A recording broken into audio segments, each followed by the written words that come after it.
Pemirsa, sejumlah pasal di KUHP baru khususnya yang berkaitan dengan wilayah private menuai kontroversi. Di antaranya yang berkaitan dengan nikah siri, zina, dan kohabitasi atau kumpul kebo. Apa yang dipersoalkan? Berikut ulasannya dalam Top Review. Tunggu apa lagi bersama Kata Oma. Telur gabus Kata Oma. Baru jagung bakar mentega. Jagung bakarnya nendang, menteganya meleleh di mulut. Rasakan kasih sayang Oma di kerenyahannya.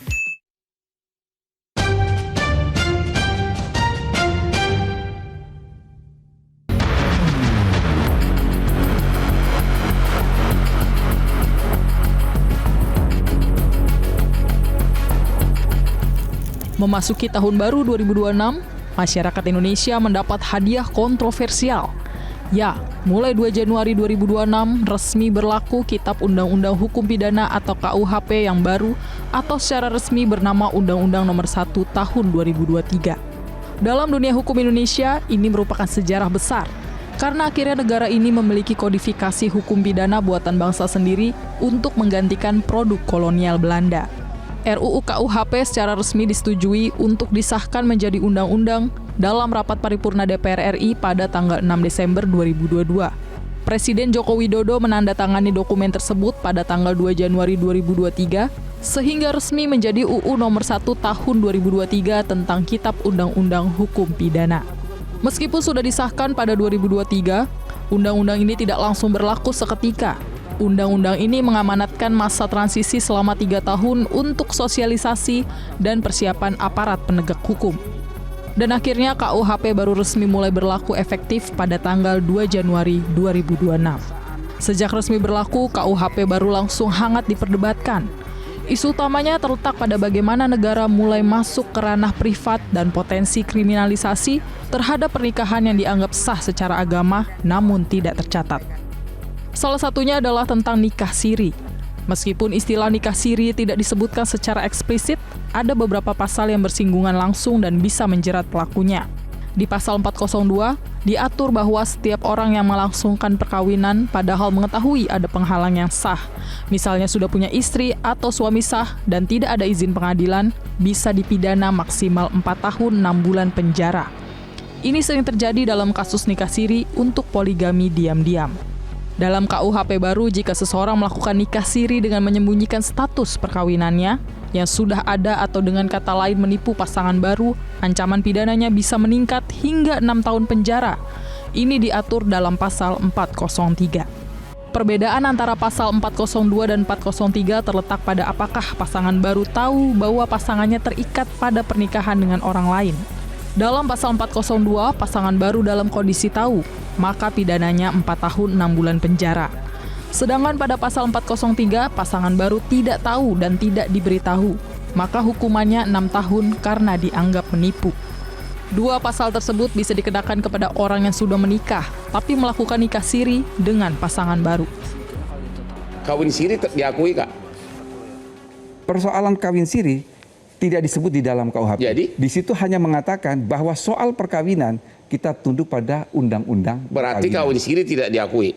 Sekali lagi tunduk kepada undang-undang perkawinan. Jadi kalau orang kumpul kebo. Jadi begini, di dalam undang-undang perkawinan kan dikatakan perkawinan sah jika menurut agama dan dicatatkan oleh berarti harus negara. Harus kawin negara. Persis, dicatatkan oleh negara. Artinya di luar itu bisa dikenakan pasal tersebut. Di luar itu bisa kena. Jadi kalau orang kumpul kebo hanya kawin siri, kena dong. Bisa. Hati-hati yang kawin siri, yakin Bapak bisa kena. Karena dikatakan di situ bahwa yang tidak dikenakan adalah mereka yang nikah dan yang kawin, tetapi kemudian harus menurut undang-undang. Ya, harus salah hukum negara. Hukum negara. Hati-hati rakyat masyarakat. Ini Wamen mengatakan kawin siri bisa diancam, dianggap sebagai kumpul kebo, benar ya?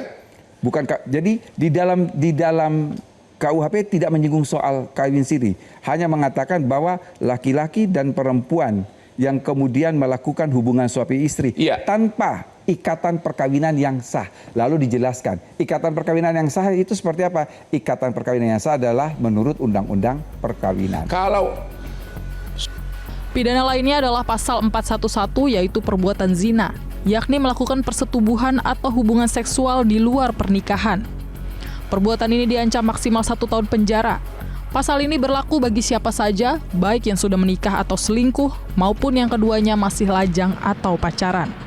Sementara itu, pasal 412 berisi pidana terkait kohabitasi atau kumpul kebo, yakni mengatur pidana bagi mereka yang hidup bersama sebagai suami istri tanpa ikatan perkawinan dengan ancaman 6 bulan penjara. Beda pasal 411 dan 412 terletak pada hidup bersama atau tidak. Mengenai definisi kumpul kebo atau kohabitasi dalam KUHP ini, ditanyakan langsung pengacara Hotman Paris kepada Wakil Menteri Hukum Edward Omar Syarif Hiyari.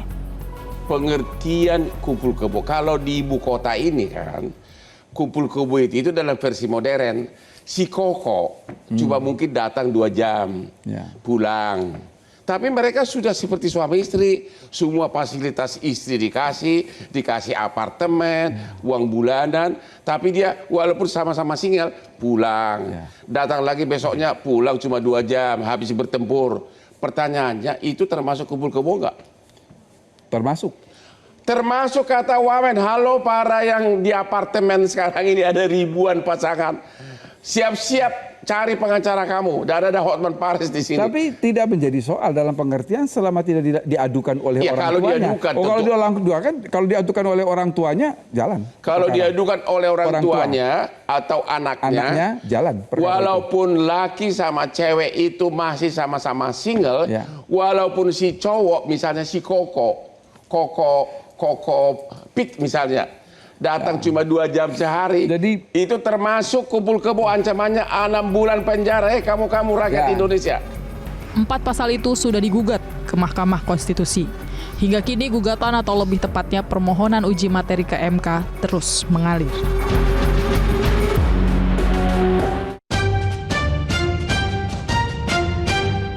Jelajahi cara baru mendapatkan informasi. Download Metro TV Extend sekarang.